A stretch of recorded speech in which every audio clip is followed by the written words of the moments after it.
Hello and welcome to this new video on how to approve MetaMask. So if you are new here, subscribe and press the notification bell icon so you don't miss any upcoming further videos. Now let's get started. So firstly, you need to open your MetaMask and log into your wallet using your password.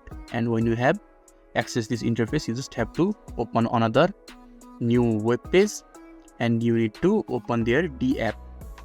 So now navigate to the decentralized application D app you want to interact with. When prompted, connect your MetaMask wallet to D app. After that, perform an action with D app that requires a transaction. That could be anything from sending tokens to interacting with a smart contract. A MetaMask pop-up will appear in the transaction details. Review the information carefully, including the receipt address, the amount, and the gas fee. Once you are satisfied with the transaction details, click the confirm button to approve the transaction. After approval, the transaction will be submitted to the blockchain. You can monitor its status in the activity section in the MetaMask.